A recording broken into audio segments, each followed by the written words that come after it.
지금 우리나라의 상황이 우리가 피 흘리고 싸워도 지킬동 말동한 상황이라는 거를 좀 아셨으면 좋겠습니다.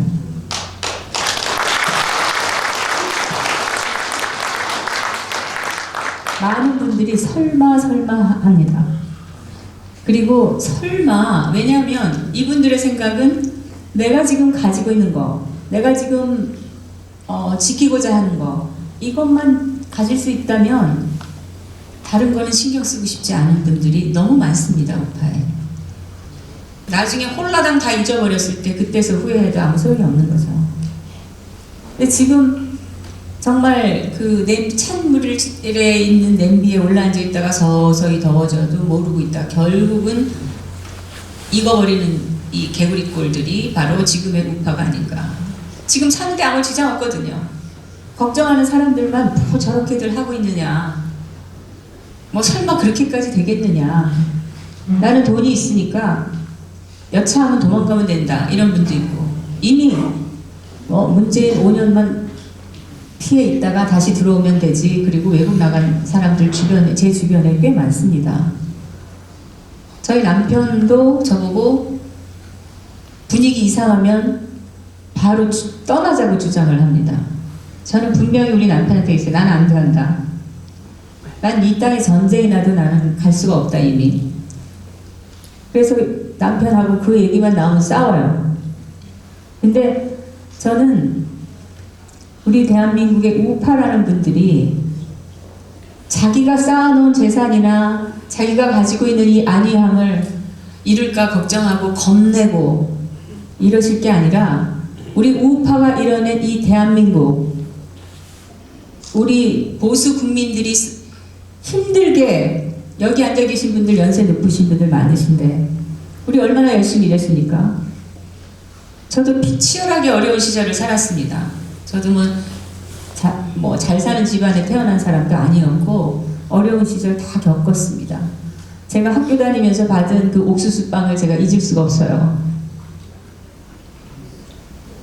그런데 지금 우리가 뭘 더 지키고 간직할 게 있다고, 뭘 더 눈치를 보고 무서워할 게 있다고 지금 목소리를 더 못 내는 건지 저는 좀 답답합니다. 우리는 이런 말을 하면 선동을 한다, 뭐 어쩐다 이런 얘기들도 하겠지만은 태극기 집회에 더 치열하게 싸워야 되고 태극기와 함께 몽둥이라도 들고 나와야 된다고 저는 생각해요. 맞습니다.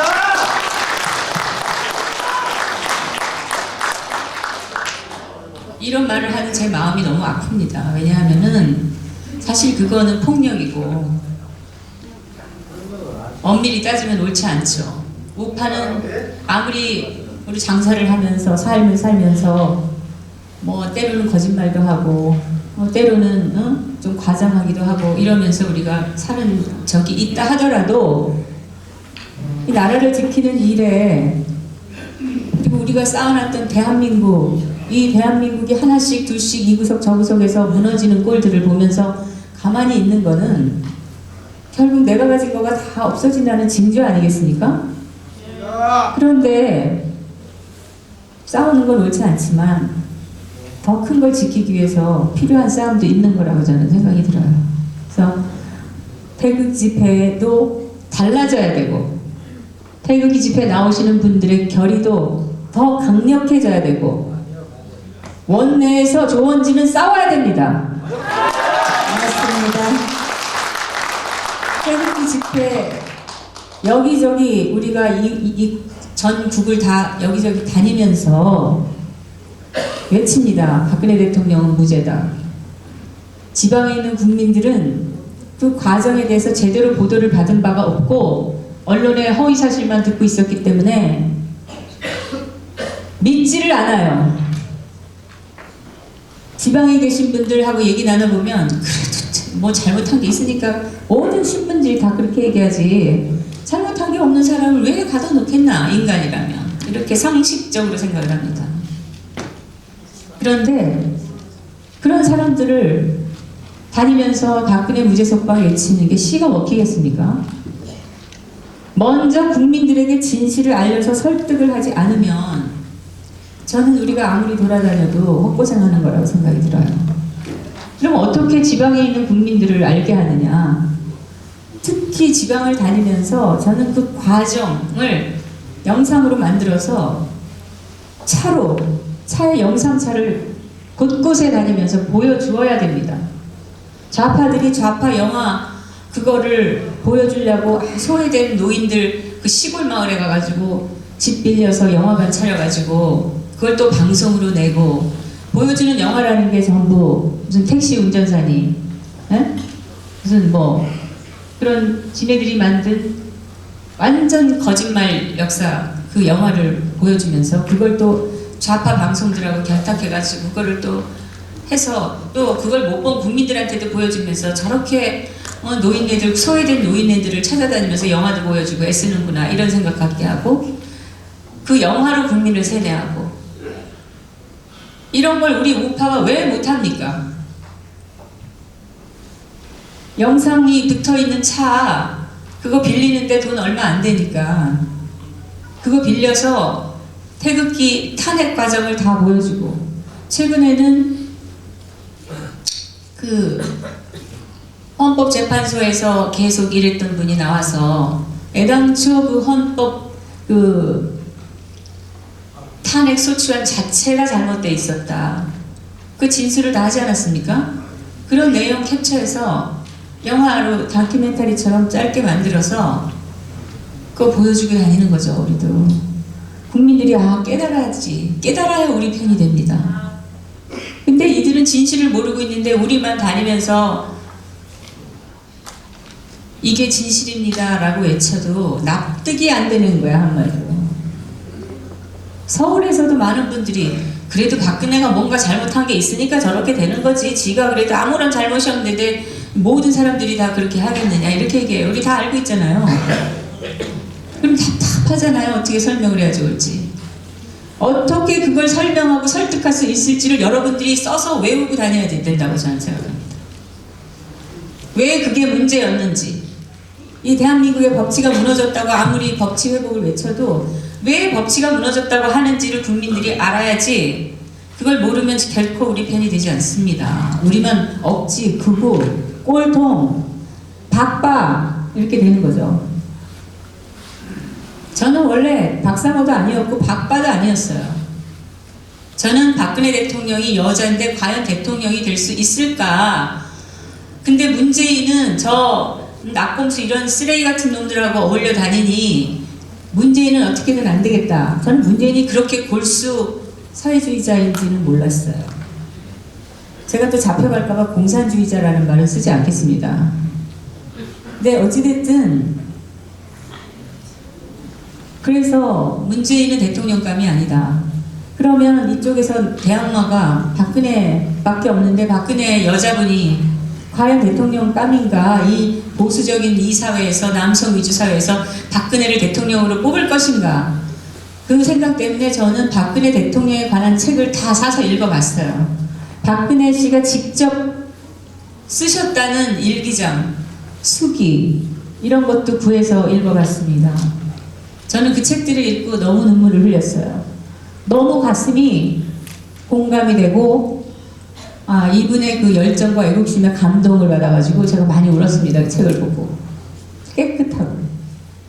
그래서 죽는 한이 있어도 이 박근혜 대통령, 박근혜 대표 의원이 대통령이 되도록 만들어야 되겠다라고 생각하고 방송에 논객으로 나가가지고 이제 떠들기 시작한 거죠. 그래서 욕 엄청 먹었습니다. 제가 마녀사장 당한 횟수를 보면 어느 누구보다도 많을 거야.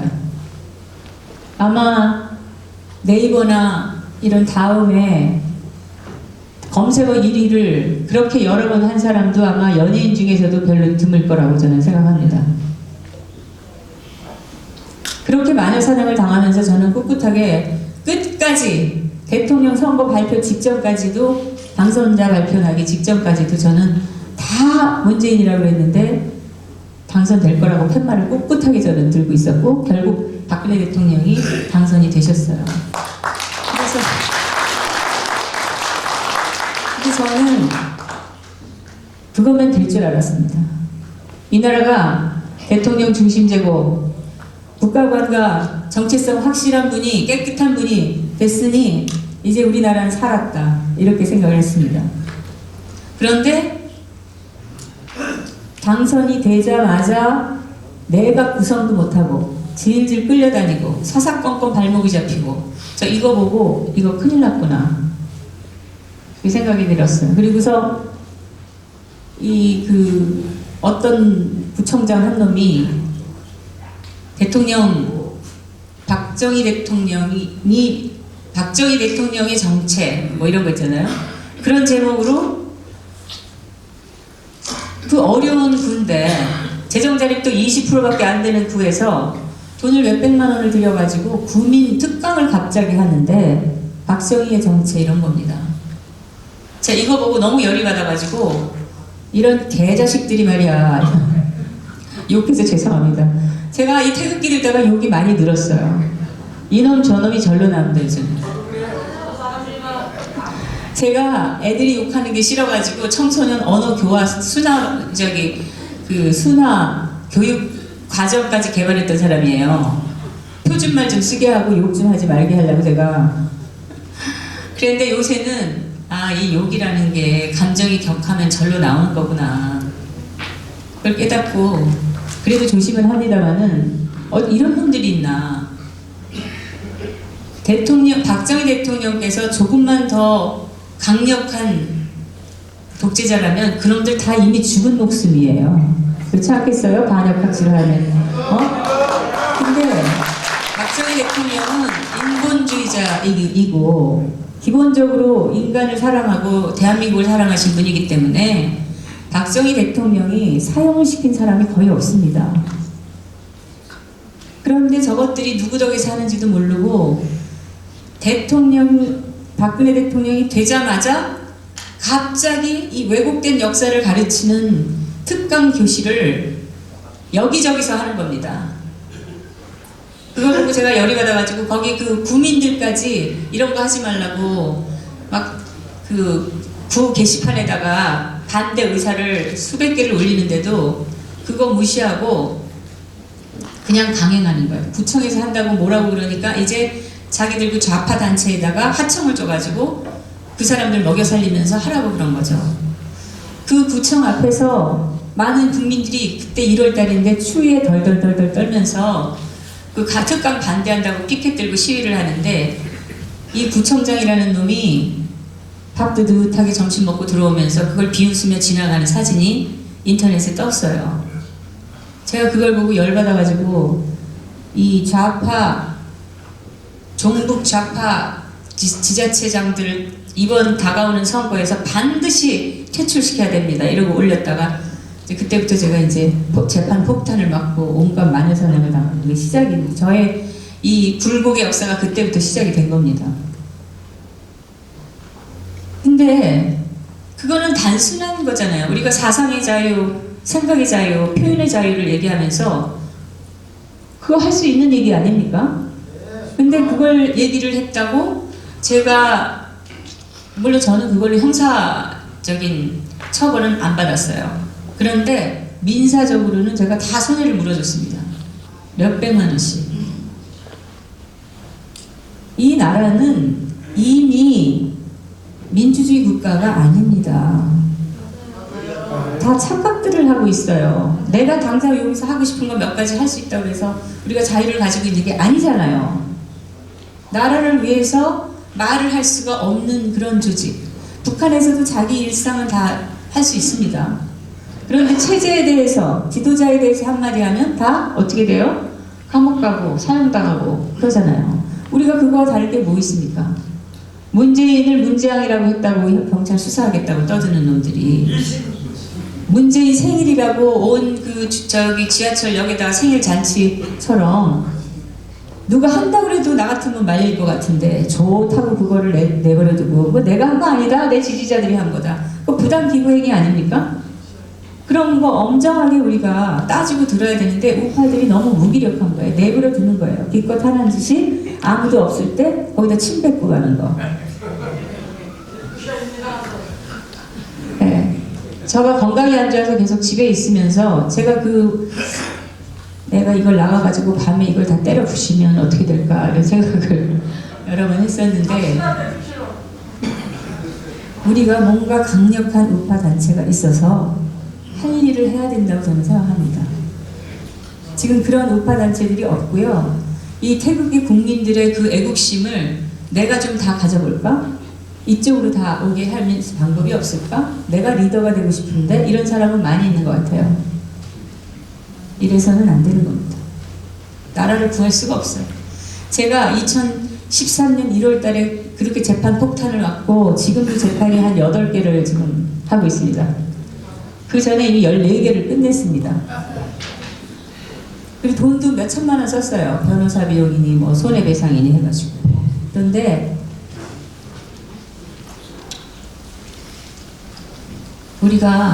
제가 그거 왜 하겠습니까? 제가 원래 성격이 내가 벌린 일은 내가 책임진다는 주의이기 때문에 끝까지 한번 가보자. 근데 저도 요새는 지칩니다. 저놈들이 끝까지 지치라고 저러는 거야. 정명 지쳐라 이제 그만. 온갖 협박을 하고 죽이겠다는 협박도 많이 받고 딸을 뭐 납치해서 강간해서 죽여버리겠다는 놈도 있었고, 그래서 딸한테 경호원을 붙여가지고 학교를 보내고 지금은 이제 미국에 가 있습니다만 그래도 걱정입니다. 미국에도 좌파가 너무 많아가지고. 저는 그 난리를 치고 나서 제가 박원순을 잡겠다고 시장 출마도 하려고 해보고 별짓을 다 해봤는데 결국 돈만 쓰고 다 제대로 안 됐어요. 그 당시 새누리당이 저를 경선에도 안 보내줬어요. 저는 제가 서울시장 될 생각이 있었던 게 아니라 경선을 TV 생중계를 하니까 서울시장은 돈이 없어서 나갈 엄두도 안 나왔지만 경선까지는 나가가지고 내가 박원순에 대해서 조사했으니 속속들이 그 사람 인생을 제가 꿰고 있습니다. 그래서 이 그 경선에서 내가 박원순에 대해서 지리 얘기를 해가지고서 이게 전국에 생방송되는 거니까 서울시장 후보의 경선은, 토론은 그런 생각을 했는데 새누리당에서 저를 아예 경선에 붙여주지 않더라고요. 저하고 그 당시에 지금 감옥 간 여자 누구죠? 응? 뭐더라?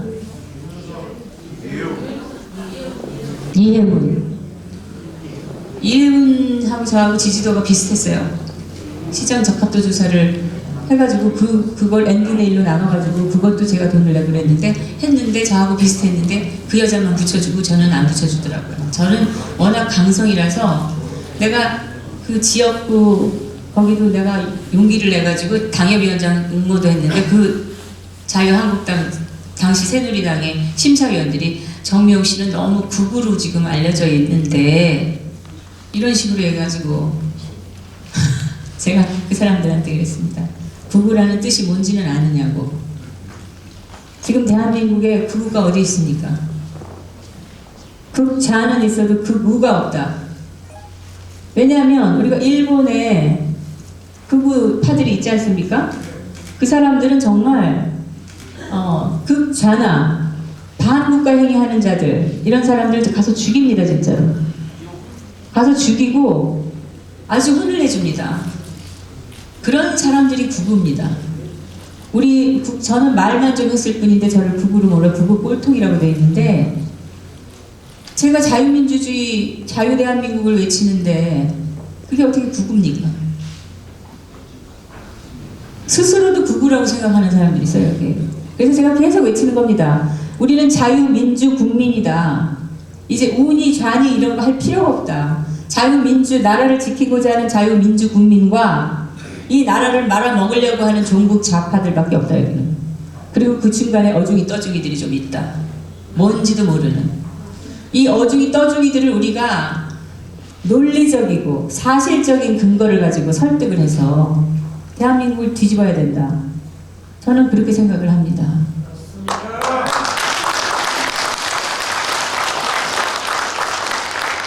근데 2014년 말에 제가 너무 지쳐가지고, 특히 아스팔트 우파 운동하는 사람들, 그런 사람들이 한테 내가 너무 실망을 하고 우파의 지도자라고 했던 사람들 논객이라고 했던 사람들하고 저는 이 원로 원탁회의를 만들어 보자고 제가 다녔어요. 제가 이 사람 저 사람 여러분이 아시는 유명하신 분들을 다 만나서 우리도 원로 원탁회의를 만들어 보자. 좌파들은 개 같은 개나 소나 이런 자들이 나와가지고 뭐 시국에 대해서 어쩌고저쩌고 떠들고 그게 시민단체 대표들의 전부 의견인 것처럼 이렇게 보도가 되고 하는데 우리 대한민국을 지키고자 하는 이 원로들, 책임이 있는 이 논객들이 원탁회의 만들어서 무슨 사건 터질 때마다 의견을 종합해서 내면서 강력하게 자유민주주의 수호를 외치면 그게 힘이 될 거 아니겠느냐. 그러고 제가 만나러 다녔는데 다 뭐라 그러냐면 나는 안 해. 뭐 생각은 좋으니 다른 사람들하고 가서 얘기해봐라. 근데 다 완성이 되더라도 나는 참여 안 한다. 왜냐?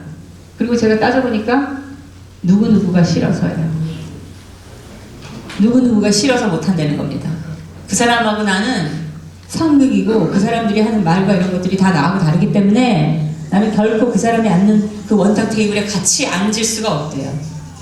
저는 교육이 너무나 중요하다고 생각해서 교육감 선거 때 후보 단일화 시키려고 쫓아다녔습니다. 후보들 연설하고 돌아올 때까지 1시간, 2시간을 앉아서 기다려가지고 선거본부에서 호소를 했어요. 교육이 얼마나 중요하냐. 우리가 교육을 하려면 지금 우파 후보가 단일화돼야 된다. 단일화되면 우리가 이길 수 있다. 그럼 당신들도 좋을 거 아니냐. 한 명도 동의를 안 했습니다. 자기는 이게 뭐 2번째 출마하는 거기 때문에 여기서 사퇴하는 건 창피해서 못한다고. 그리고 떨어져도 나 떨어질 거 안다. 떨어져도 좋다. 나는 끝까지 가는 게 내 명예를 지키는 거라고 생각한다. 이런 개소리들을 하고 있습니다. 나라 생각은 없는 거예요. 저 그리고 나서 절망을 해가지고 이 나라는 보수 때문에 망하는구나. 좌파 때문에 망하는 게 아니라 이 보수라고 자처하는 놈들 때문에 나라가 망하겠다. 그리고 저는 집에 들어가서 칩거하고 아무도 도와주지 않고 그전에는 뭐 여기 와서 뭐 연설 좀 해달라, 뭐 저기서 피켓 좀 들어달라, 뭐 막 이러면은 제가 다 했었습니다. 무슨 뭐 감사원 앞에서 소리 질러달라, 뭐 다 했어요. 어디 뭐 수백 명 기자회견이 열리니까 거기 꼭 와달라. 가보면 한 20명 와 있습니다. 자기 편들끼리 다 뻥치고 있는 거예요. 200명 부르는 노력도 안 했을 거라고 저는 봅니다. 그냥 자기들 이런 일도 했다 저런 일도 했다 건수 올리는 거를 하고 있는 게 아니냐 그런 생각이 들었고 저는 그래서 아예 그냥 다 때려치고 집에 들어앉아서 나무나 심고 잔디 깎고 꽃 심고 그러고 있으면서 한탄을 했습니다. 그렇게 2년을 보내고 갑자기 뭐 최순실 사건이 딱 터지는데 처음에는 최서원이라는 이름도 몰랐잖아요 우리가. 근데 이 최서원 씨 그 건이 터지는데 마음이 불안하기 시작한 거예요. 그리고 아 이게 광우병보다 커지겠구나 라는 거를 내가 느낀 게 탄핵 얘기가 나왔을 때 아 이것들이 지 마음대로들 안 되니까 대통령을 아예 몰아내려고 그러는구나. 이건 광우병보다 더 큰 문제다. 그래서 걱정이 돼서 집에서 잡으라서 가만히 있을 수가 없어가지고 어떻게든 이 반대를 해야 되는데 이 자유한국당 그 당시 새누리당의 이놈들이 상당수가 거기 동조를 하고 있으니까 이거는 뒤집기가 너무 어려운데 이를 어쩌면 좋으냐. 그래가지고 뭐 모인다고 그러길래 서울역에서 처음 모였을 때 제가 차를 타고 빙 돌아가지고 봤어요. 몇십 명 모였어요. 창피해서 거기 갈 수가 없더라고요 솔직히. 그래가지고 거기 빙빙 돌다 그냥 오고 동대문도 한번 가봤는데 거기 꽤 사람들이 좀 모여서 아 이래로 커졌으면 좋겠다 그랬다가 청계천에 한번 가보니까 청계천에서 국민들이 굉장히 많이 왔더라고요. 그리고 이분들이 행진을 해서 거리를 가는데 제가 이걸 보고 이걸 키워야 된다고 생각했어요. 근데 그리고 나서 바로 정광윤 씨가 저한테 전화가 왔어요. 자기는 나를 몰랐는데 누가 정명 씨 데려다 연설시키면 잘할 거라고 그랬대요. 제가 그래서 처음 나갔는데 나갈 때 제가 고민을 정말 많이 했어요. 이걸 국민들한테 불을 지르고 이 사람들 마음에 불을 지르고 선동을 하려면 뭐라고 얘기를 해야 될 것인가. 그래서 밤새 고민을 해가지고 제가 글을 써가지고 나가서 했습니다. 그랬더니 사람들이 매일 하라, 매번 하라 그래가지고 나갈 때마다 저는 고민을 하고 아이템 한 가지씩을 들고 나와가지고 국민들 권양수 구속부터 해가지고 김대중 노벨 평화상 반환하라 이런 거 한 번에 한 건씩 사람들 마음에 이상하다고 생각되는 거를 다 연설 주제를 해가지고 뒤집으려고 저는 선동을 하려고 정말 국민을 선동을 해서 보수들이 다 나와야 된다 그렇게 생각을 했습니다. 그런데 그게 안타깝게 저렇게 돼버리고 정당 만드는 일도 개판이 돼버리고 저 태극기 집회 그렇게 나갔지만 정광영 씨한테 따로 앉아서 차 한 잔을 얻어 마신 적이 없어요. 플라자 호텔에서 같이 만났는데 거기 나오신 다른 분들 차를 제가 다 샀습니다. 그래도 저는 정광영한테 이렇게 큰 집회를 만드느라고 너무 힘들고 고생이 많다. 그러면서 매번 만날 때마다 제가 공진단을 한두 개씩 손에 쥐어주면서 열심히 좀 해달라고 제가 부탁을 했습니다. 이렇게 개판이 되고 지금 정광영이 저를 고소해가지고 지금 재판으로 싸우고 있습니다.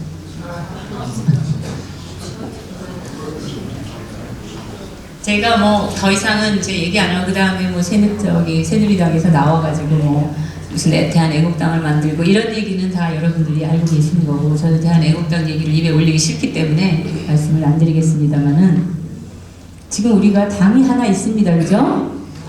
그나마 주장하고 떠드는 그리고 내세우는 정책으로 해서 우리가 이 짝을 믿어야 되는 당이 하나 있습니다. 근데 많은 분들이 믿지를 못하는 거예요. 이걸 믿어야 되나 말아야 되나를 제가요 원래 한번 입을 열면 오래 갑니다. 그래가지고 저는 원고를 따로 써갖고 왔는데 말을 하다 보니까 너무 기니까 빨리 마무리하라고 연락이 와가지고 저도 빨리 병원에 돌아가 봐야 됩니다. 그래서 간단히 줄이겠습니다. 지금 상황은요 당을 하나 새로 만들든지 아니면 애국당을 개편을 해서 우리가 원하는 방향으로 가게 만드는 진정한 당원이나 유권자로서의 권리를 행사하든 둘 중에 하나라고 봅니다. 그래서 지금 당을 만든다면 저는 반문연대라는 이름으로 당을 만들고 싶어요. 예전에 친박연대가 아니라 왜냐? 지금 젊은이들도 문재인에게 돌아서고 있어요. 그리고 나이 드신 분들은 이건 뭐 빨갱이 당이다 이런 식으로 생각을 하고 계신데 곧 저는 그저께 지지율이 54%라고 얘기했잖아요. 그 여론조사의 응답률을 보니까 3점 몇 프로인가 5%인가 그 정도밖에 안 되더라고요. 그거는 여론조사로서 의미 자체가 없는 외국에서는 그거는 아예 쳐주지도 않는 그런 정말 허접한 그런 여론조사를 가지고 뭐 54%니 56%니 하고 떠들고 있는데 그 말은 곧 지금 문재인의 지지율이 20%도 안 된다는 얘기입니다. 그거를 지금 계속 해왔던 것처럼 속인다는 거죠. 그리고 이제까지 문이나 좌파 정권들이 해왔던 그 선거 보면은 부정선거들이 많습니다. 저는 그렇게 확신을 하고 있습니다. 그런데 우리가 그거를 못 막아요. 이거는 우파들의 투쟁력, 그 저항정신 이런 게 너무 없기 때문이라고 생각합니다. 그런 마음속에 그 불의를 힘으로 승화시키지 않으면 우리는 결코 못 이깁니다. 여러분들이 분노하고 이게 아니다, 이건 정의가 아니다 라고 생각하신다면 일어나서 강력하게 싸워야 됩니다. 그래서 앞으로 보는 게 미래는 없습니다.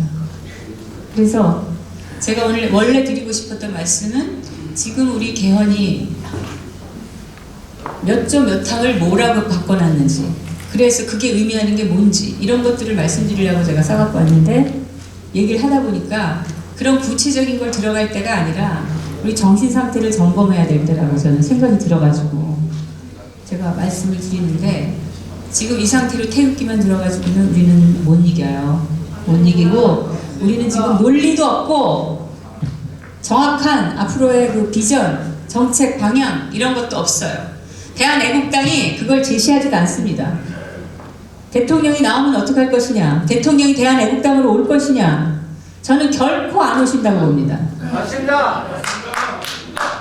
그러면 정당이라는 것은 국가의 미래를 위해서 나라를 바꿔야 되는 그 구체적인 비전과 미래 정책 방향을 제시해야 되고 꿈을, 희망과 기대를 줘야 되는데, 지금 대한애국당은 오직 박 대통령 무죄 석방밖에 떠들고 있잖아요.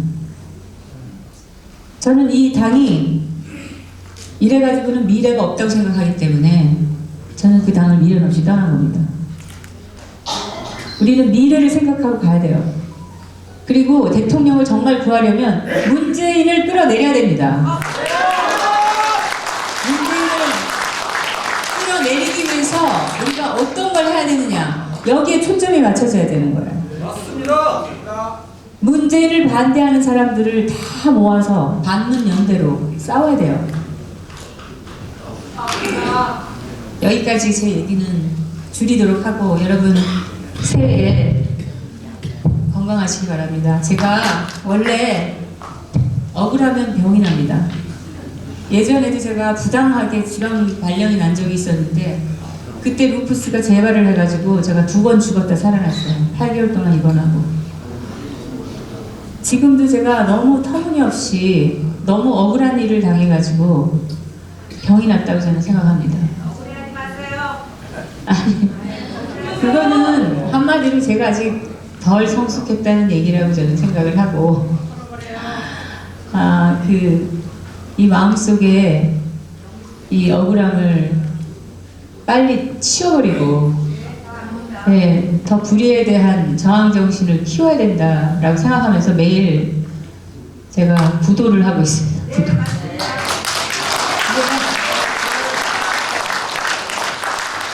괜히 말을 안 들어요. 그래서 지금도 이제 들어가서 어저께까지 한 검사 결과를 봐야 되는데 어떤 결과가 나올지는 제가 알 수가 없습니다. 그러나 제가 어떤 일을 당하더라도 저는 이 대한민국에서 정말 정의와 자유민주주의가 안정되게 펼쳐지기를 기도하고 또 그때까지 살기 위해서 치열하게 노력을 할 겁니다. 그러니까 여러분들도 힘내시기 바랍니다. 감사합니다.